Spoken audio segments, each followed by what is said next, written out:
Saksakallan gunarnavasya Vande Guru Sri Charanarabindam.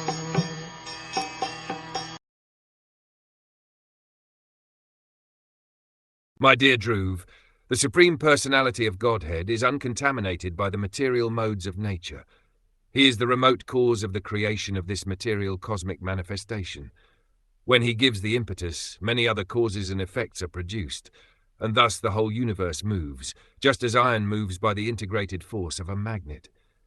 How the external energy of the Supreme Personality of Godhead works within this material world is explained in this verse. Everything is happening by the energy of the Supreme Lord.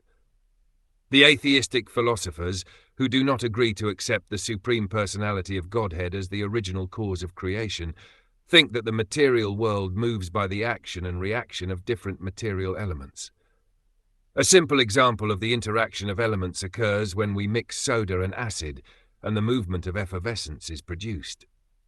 But one cannot produce life by such interaction of chemicals. There are 84 lakh different species of life, with different wishes and different actions. How the material force is working cannot be explained just on the basis of chemical reaction. A suitable example in this connection is that of the potter and the potter's wheel. The potter's wheel rotates, and several varieties of earthen pots come out. There are many causes for the earthen pots, but the original cause is the potter, who sets a force on the wheel. That force comes by his superintendence. The same idea is explained in Bhagavad Gita.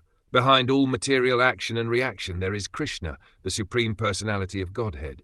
Krishna says that everything depends on his energy, and yet he is not everywhere.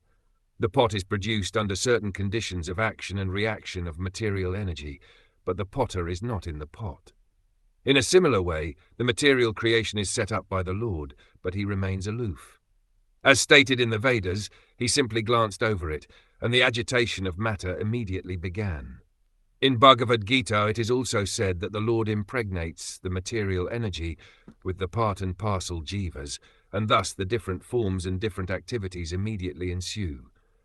Because of the different desires and karmic activities of the jiva soul, different types of bodies in different species are produced. In Darwin's theory, there is no acceptance of the living entity as spirit soul, and therefore his explanation of evolution is incomplete. Varieties of phenomena occur within this universe on account of the actions and reactions of the three material modes, but the original creator, or the cause, is the Supreme Personality of Godhead, who is mentioned here as Nimitta Matram, the remote cause. He simply pushes the wheel with his energy. According to the Mayavadi philosophers, the Supreme Brahman has transformed himself into many varieties of forms, but that is not the fact.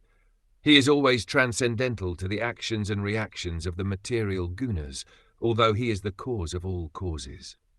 Lord Brahma says, therefore, in the Brahma Samhita, there are many causes and effects, but the original cause is Sri Krishna.